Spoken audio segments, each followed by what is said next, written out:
So now we're going to do another example of calculating the slope through 2 points. In this case, we're going to calculate the slope through the points -3, 5, and 1, -2. As before, I want you to first start by identifying the important information. This is going to be x1, y1. This is going to be x2, y2. Okay. Then, as I mentioned before, I want you to write down your formula. You want to write down your formula, again, just as a way of forming a good habit. M equals y2 minus y1 over x2 minus x1. What I often tell people also is another reason for doing this is that when you look back on your notes later, let's say you're studying for an exam or something, your notes will show all the logical thought process that you went through and will be much more comprehensible than if you had just written down the answer, as a lot of students say it. Oh, I got the answer. Okay, so here we go. We write down our formula and now we plug in. y2 is -2 minus our y1, which is 5, divided by our x2, which is 1, minus our x1, which is -3. Right, our y2 -2 minus our y1, which is 5.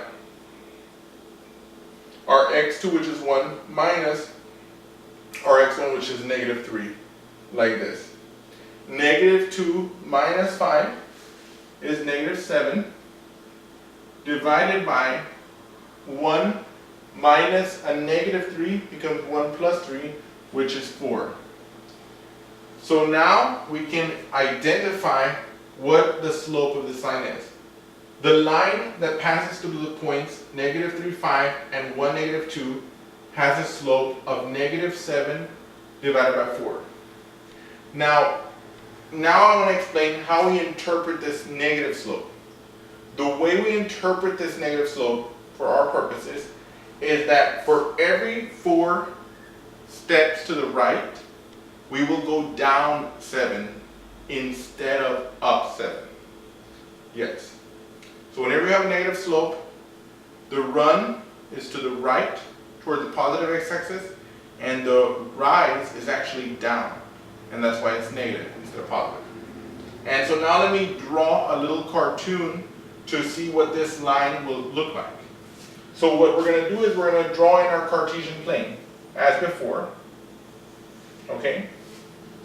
And we're going to put in our tick marks, 1, 2, 3, 4, 5, 1, 2, 3, 4, 5, 1, 2, 3, 4, 5, 1, 2, 3, 4, 5.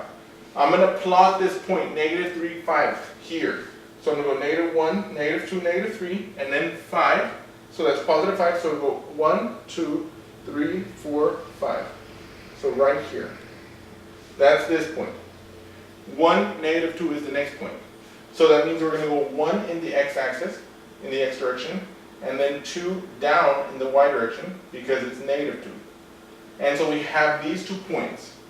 We can now connect them like this. And if you notice, it's going down, right? Every time we go 4 units that way, it's going to go 7 units down. And there we have it. The slope of the line from -3, 5, and 1, -2. Amazing.